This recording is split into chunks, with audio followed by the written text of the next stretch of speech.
네, 반갑습니다. 12월 20일 또 세상 속에서의 한 주가 시작되는 월요일 아침이 밝았습니다.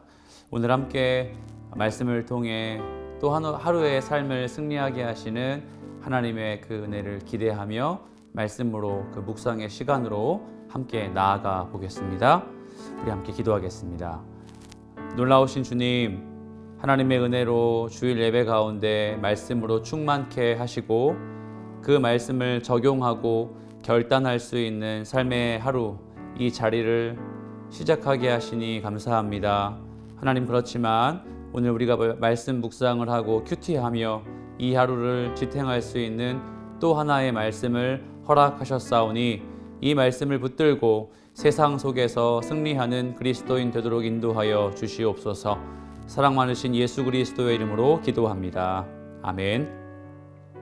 자, 오늘 우리가 함께 나누실 은혜 받으실 하나님 말씀 욥기 37장 14절로 24절입니다. 욥기 37장 14절부터 24절입니다.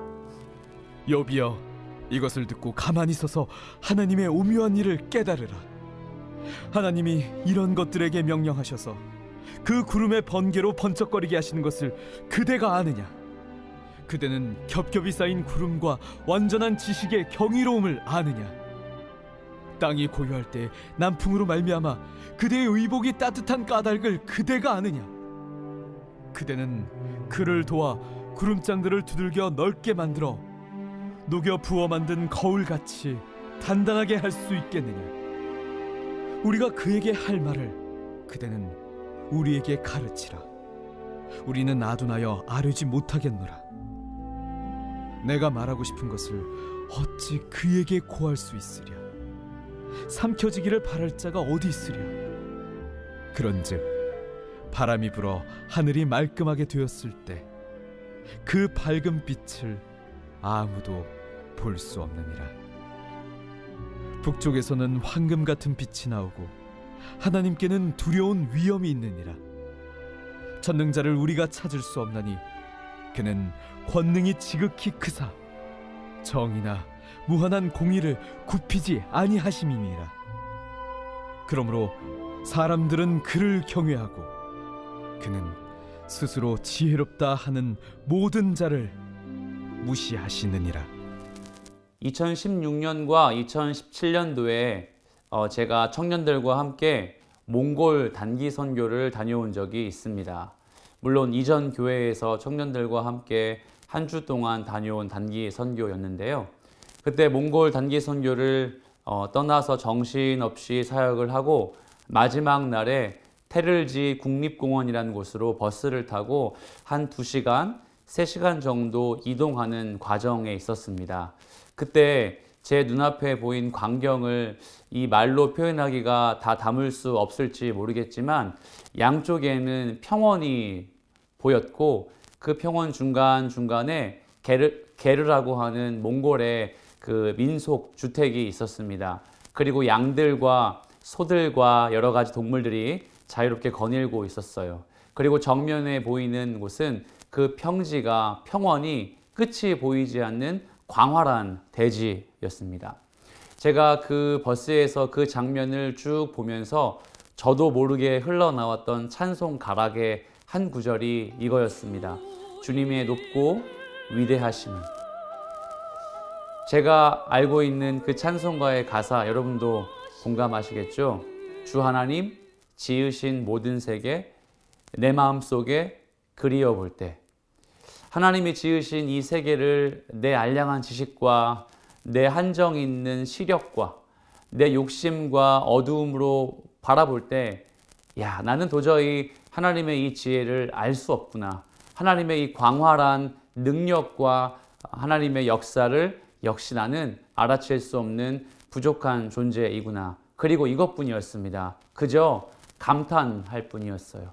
내가 믿는 내 주 아버지 하나님이 지으신 세계가 지금 내 눈앞에 보인다면, 보이고 있는 이 사실 속에서 나는 그저 감탄하고 와, 대단하다, 정말 하나님 감사합니다 밖에 할 수 없었어요.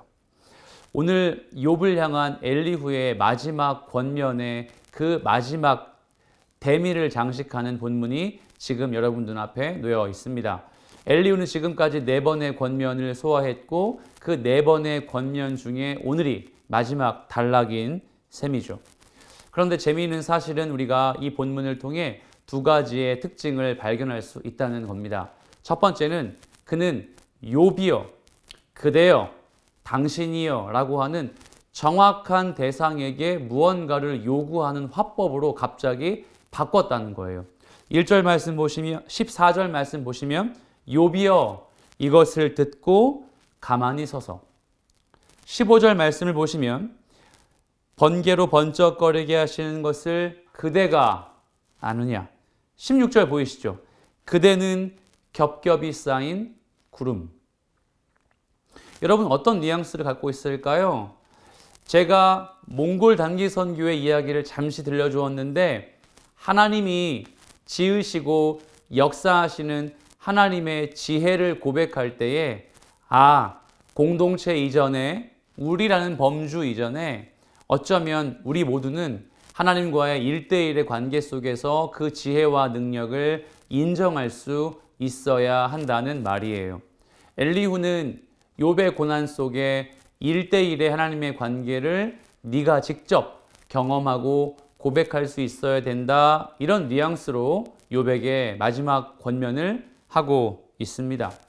그리고 두 번째 재미있는 사실은 욥은 지금 여러 가지 날씨와 기후 변화의 예시를 들며 욥에게 설득하고 권면하고 있습니다. 자, 눈으로 한번 따라와 보시겠어요? 15절입니다. 하나님이 이런 것들에게 명령하셔서 그 구름에 무엇을요? 번개로 번쩍거리게 했다. 그리고 16절이죠. 겹겹이 쌓인 구름. 그리고 17절입니다. 남풍으로 말미암아. 또 나오죠? 그리고 21절에 나온 거예요. 바람이 불어 하늘이 말끔하게 되었다. 이 4가지의 표현들을 종합해 보면 어떤 날씨, 어떤 계절을 예시하는 것 같으셔요? 바로 여름이에요. 여름을 예시로 들며 하나님의 이 광활한 역사가 어떻게 욥에게 우리에게 전달되고 있는지를 설명해 주고 있다는 말이에요. 그런데 사랑하는 여러분, 우리가 욥기 말씀을 묵상하며 저와 많은 목사님들이 동일한 이야기를 하죠. 엘리후도 최종적인 욥의 권면자가 될 수는 없다. 엘리후도 욥의 고난 앞에 해결자가 참된 지혜를 제공해 줄 수 있는 현인이 되어서는 안 된다. 무슨 말이냐면요. 엘리후도 사실 한정적이고 왜곡된 권면으로 욥에게 적지 않은 상처를 주고 있다는 것을 발견할 수 있어요. 이 여름에 대해서 이야기할 때에 사실 여러분 17절 말씀에 이런 내용이 있죠. 땅이 고요할 때에 남풍으로 말미암아 욥의 그대의 의복이 따뜻한 까닭 욥이여 당신은 아느냐. 마치 무언가가 아주 좋은 것인데 아주 평온한 것인데 너 그거 알지 못하지? 라고 이렇게 요구하는 것처럼 보이시죠? 사실 이 말은 2가지의 중요한 뉘앙스가 담겨 있습니다. 첫 번째, 욥이여 네가 아무리 지혜로워도 너의 고난을 잘 해석할 줄 아는 사람이라 할지라도 우리는 날씨 속에 발생하는 현상들을 누리는 건 맞지만 그 날씨를 다스릴 수는 없다는 뉘앙스예요. 그러니까 여러분, 번개와 겹겹이 쌓인 구름과 남풍과 하늘의 말끔함도 우리 인간들은 누릴 수 있지만 사용할 수 있지만 그걸 다스리는 건 불가능하다. 이 얘기를 하고 있어요. 하지만 여러분, 이 엘리후의 뉘앙스의 두 번째는 사실 엘리후도 무언가를 착각하고 있다는 말입니다. 무언가를 잘못 전하고 있다는 말이에요. 예를 들어 첫 번째, 남풍이라는 단어의 17절 말씀을 보면 이 남풍이라는 단어는요, 남쪽에서 불어오는 바람입니다. 그러면 이 당시에 아람 사람들에게 남쪽은 어디였는지 아세요? 남쪽에 있는 사막이에요. 사막에서 먼지를 동반한, 황사를 동반한 건조한 바람이 욥의 옷깃에 스며드는 겁니다. 이게 따뜻하고 평온한 바람일까요? 그렇지 않습니다. 상당히 건조하고 숨막히는 바람이라는 거예요. 어쩌면 엘리후는 날씨를 너 제대로 알지 못하지? 이거 하나님에게서 온 거야 라고 이야기하지만 엘리후도 역시 그 날씨에 대한 정확한 초점은 잡지 못한 채 욥에게 함부로 권면하고 있다는 걸 알 수 있습니다. 그리고 두 번째, 22절에 하늘의 말끔함을 이야기한 후에 그는 22절에서 이런 이야기를 해요. 북쪽에서는 황금 같은 빛이 나오고 하나님께는 두려운 위엄이 있느니라. 여기에 북쪽은 뭘까요? 북쪽에 있는 산, 북쪽에 있는 무언가, 지리를 이야기하는 것 같으시죠? 그런데 황금 같은 빛이라는 단어를 보면 우리가 알고 있는 신적 대상으로 당시의 사람들이 여겼던 태양빛이에요. 햇볕이에요. 여러분, 근데 북쪽에서 햇볕이 다가옵니까? 아니요. 햇볕은 동에서 서로 가죠. 무슨 말일까요? 북쪽은 햇볕이 오는 곳이 아니에요.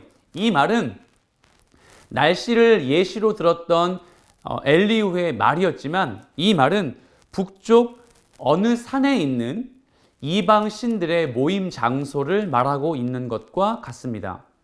이사야 14장 13절 말씀을 보면 내가 하늘에 올라 하나님의 뭇별 위에 내 자리를 높이리라.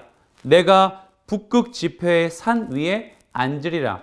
고대 사람들은 북쪽에 있는 신들의 모임이었던 자폰산이라는 곳에 신들이 모두 집결되어 있다고 여겼습니다. 그런데 지금 엘리후는요, 하나님도 그 북쪽에서 황금빛이 나온 것처럼 하나님께도 그들의 신과 연관이 있다고 사실 좀 말도 안 되는 이야기를 하고 있는 거예요.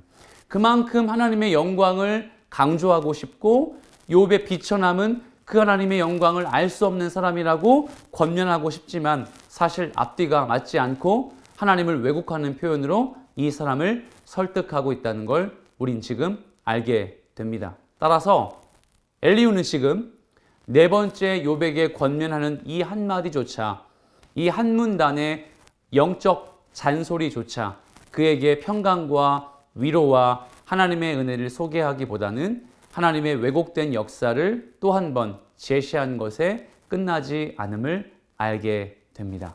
사랑하는 여러분, 그렇다면 엘리후도 이 날씨를 예로 들며 하나님을 소개하고 싶었던 엘리후도 하나님 알지 못하는 거예요.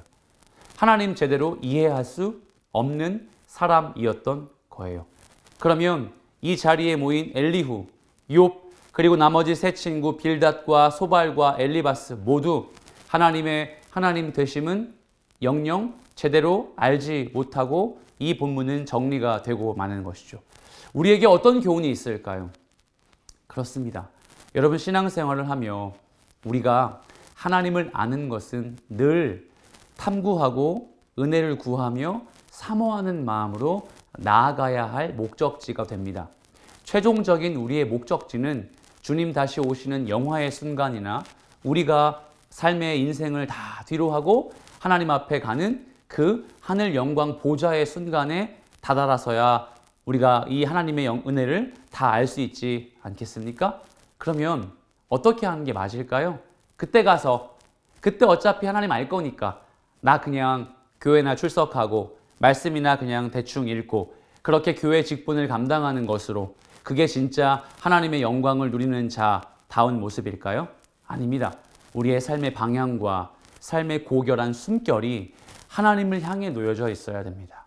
하나님을 향해 그 시선을 떼지 말아야 하는 것이죠. 즉 하나님의 역사를 계속 알아가고자, 그리고 그 알아가는 감각과 감정, 감격을 그 누군가에게 쉬운 권면과 가르침으로 전달하기 전에 내가 먼저 복음을 사랑하고 하나님 앞에 온전한 제자의 심정으로 이 인생을 살고 있는지를 점검해야 하는 거예요. 여러분, 그래서 우리가 은혜로 우리의 인생을 살 때 더 영적으로 영그러질 때라고 표현을 해볼까요? 그럴 때마다 어떻죠?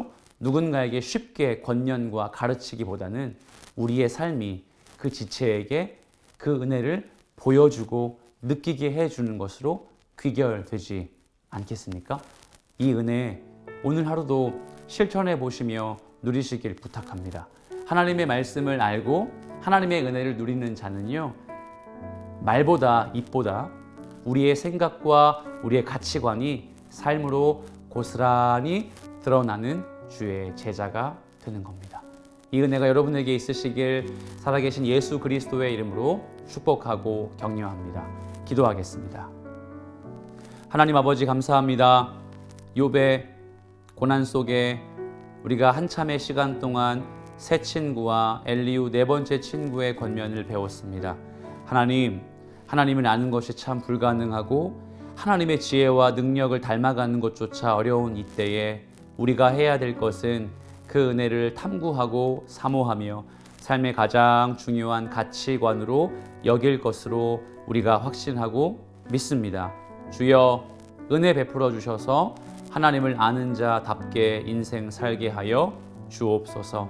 혹 우리의 신앙생활하는 이력 때문에 내가 주님 사랑하는 마음 때문에 누군가에게 상처를 주고 누군가에게 마음을 아프게 했다면 하나님 용서해 주시고 내가 먼저 하나님 되심을 잘 알아가는 주의 제자가 되도록 도와주시옵소서. 사랑 많으신 예수 그리스도의 이름으로 기도합니다. 아멘. 여러분, 기도의 내용처럼 우리 함께 하나님을 더 알아갑시다. 하나님을 더욱더 배워갑시다. 그리고 그 감격에 맞는 삶을 살아내 주시길 바랍니다. 오늘 하루도 승리하시며 하나님의 은혜를 고백하시길 축복합니다. 감사합니다.